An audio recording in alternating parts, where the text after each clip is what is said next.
যমুনা, ব্রহ্মপুত্র সহ দেশের ৭টি নদীর পানি ১৬টি পয়েন্টে বিপদসীমার উপর দিয়ে প্রবাহিত হচ্ছে। কুড়িগ্রামে ব্রহ্মপুত্র ধরলা নদীর পানি বিপদসীমার উপর দিয়ে প্রবাহিত হচ্ছে, তবে দুধকুমার ও তিস্তা নদীর পানি এখনও বিপদসীমা অতিক্রম করেনি। পানি বাড়ায় চরাঞ্চল ও নিম্নাঞ্চল প্লাবিত হয়ে বন্যার সৃষ্টি হয়েছে। মৌলভীবাজারে বাড়ছে নদী ও হাওরের পানি, এতে দুর্ভোগে পড়েছেন পানিবন্দী মানুষ। এদিকে কমলগঞ্জে ধলাই নদীর প্রতিরক্ষা বাঁধের ৫ স্থান ঝুঁকিপূর্ণ অবস্থায় আছে।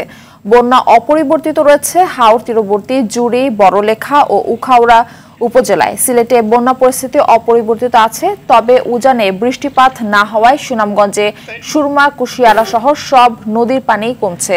৬টি উপজেলায় দুর্ভোগে আছেন লাখো মানুষ। ফেনীতে ভাঙা বাঁধ দিয়ে পানি ঢুকে পরশুরাম ও ফুলগাজীতে প্লাবিত হচ্ছে নতুন নতুন এলাকা। এদিকে আগামী ২৪ ঘন্টায় জামালপুর, গাইবান্ধা, বগুড়া, সিরাজগঞ্জে যমুনা নদীর পানি বিপদসীমা অতিক্রম করতে পারে।